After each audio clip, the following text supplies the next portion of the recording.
Welcome back to some new r/malicious compliance stories, where people comply to the letter, but not the spirit of a request. I hope you had a great day. Thanks for all the likes and comments on the last video. And now, let's start with the first story. It's called Closing Time.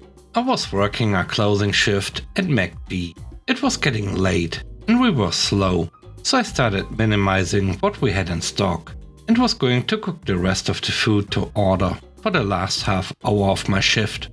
The closing manager came up to the table to see what I had and told me to fill the trays, because we aren't closed yet. I tried to explain to her what I was doing, and she didn't listen to a word I said, so I did what she asked. I turned back on the second heated cabinet and told the person I was in grill with to do what she said and fill the trays. He looked at me confused, and I told him that she wanted the trays full. She can deal with the waste at the end of the night. So that's what we did. We filled the trays up with food, as if it was lunch rush, since that is what she wanted. At the end of the night, I emptied all the full trays into a bucket and gave it to her, with her sheet to fill out with how much waste we had. She tried to make me count it. I told her, I am not the closing manager. It is your job to count it. Have fun, and finish closing down the grill. She was so mad. The next day, my GM asked what had happened, and I told her. All she said was to never do it again. I never worked a closing shift with that manager after that. The next story is called By the Book. 20 plus years ago, I was working at a commissary, think grocery store, on an army post. I worked in the produce department, and one of our duties was to make fruit and vegetable trays for customers in one order. I started out making them pretty much like everyone else. Celery in this spot, cherry tomatoes here, broccoli like so. One day, an officer's wife asked if I could make a vegetable tray, but she wanted it a bit fancier. I love to cook and wow people with my knife skills. I sliced things thin and layered them pretty, so I had something that looked like it belonged on our wedding buffet. Of course, other people saw it, and they wanted something similar, so I became the veggie and fruit tray guy. My supervisor and I didn't get along very well. I would stop what I was doing and take a customer to the products they were trying to find, or I'd go and search if I didn't know where exactly, especially after a reset. For some reason, my supervisor didn't like it. She didn't see it as going above and beyond. She saw it as abandoning my duties. One day, she told me that I couldn't make the trays anymore, unless I followed the book, which she handed me. No more fancy trays, because it took too long. It took me the same amount of time as anyone else making a regular tray. I cracked open the book on my break, and I smiled. You want it by the book? You get it by the book. The next tray I made took 4 hours. My boss almost went berserk.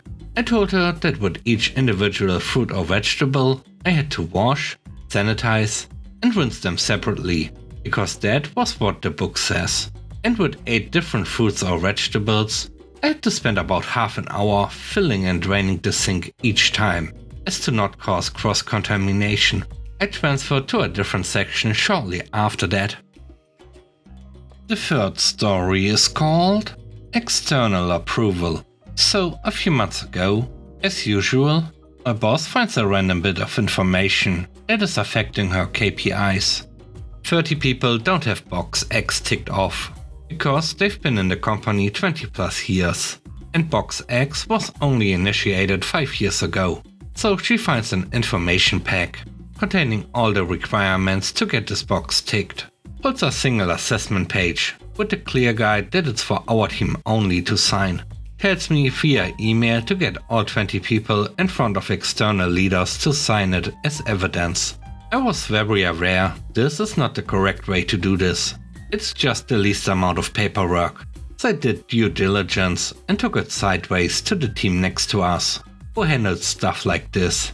Their leader authorizes it without thinking it through.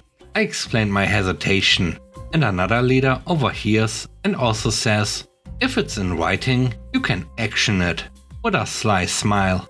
She knew what I would do.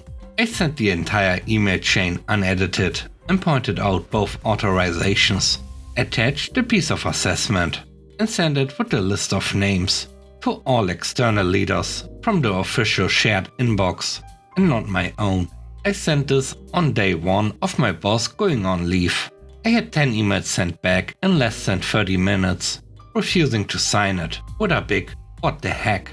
They CC'd in all relevant people and pointed out how this breaks compliance regulations.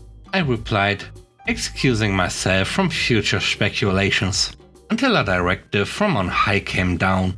3 days later, I start to hear rumblings from the big bosses at head office. My boss still isn't back, and they would like an urgent meeting to discuss the process. The outcome? My team is now required to get approval from the document control team before any external document is sent out. I've happily stopped editing the horrendous documents the big boss sends me to send out. She doesn't ask for edits, grammar check, etc. I'm simply forwarding them to doc control from the shared inbox, with her signature still attached. They have been sending everything back, slowing the team down by days at a time per task. Since she didn't explicitly know or ask for me to edit in the past, she didn't know I stopped. Therefore, is very shocked why suddenly her docs are all wrong. Her KPIs are tanking. The last story is called Customer is Always Right. Many years ago, I worked in a locally run store that sold a bit of everything. I was the low-paid teenager that carried heavy things to people's vehicles. While working one day, I get called over the radio that a customer needed 12 bags of concrete, 80 pounds each. I was expecting to see a pickup truck or something similar, backed up to our loading area. Instead, I saw a small Honda Civic there, waiting for me. Thinking it was a mistake, I asked the driver to relocate momentarily, as I had someone coming to pick up multiple bags of concrete. Imagine my surprise when they told me they were the customer I was waiting for.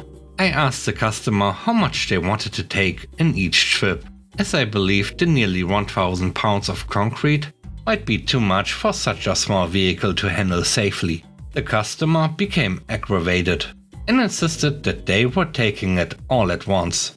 I quickly ran this past the store owner to make sure I wouldn't be held liable for any damages. I ran back, apologized to the customer, and began loading the bags. As I loaded everything up, the customer made several quips about how the customer is always right, and that I was too young and naive to understand that vehicles are engineered with a margin of safety. It quickly became apparent that there was no play left in the suspension, but at this point, I just stopped questioning things. I couldn't fit all of the bags in the trunk, so the customer cleared their back seat, and I loaded it up as well. Upon leaving the loading area, you could clearly hear things rubbing. As the car went to exit the parking lot, it passed over the elevation change between the lot and the road. There was a loud pop of something breaking, followed by scrapping. I could see that the driver was irate in the car. After a moment, they got out, looked around and under their car. The guy sheepishly asked for my cell phone, because his was empty and he needed to make a few phone calls. A short time later, a tow truck came to remove the car, and the guy waited in our lot for nearly an hour, until his wife could come pick him up. Thanks for watching the video. I hope you enjoyed it. If you did, please don't forget to leave a like, comment and subscribe. And if you have time, watch another one of my videos. And now, I hope you have a great day. See you soon. Bye bye.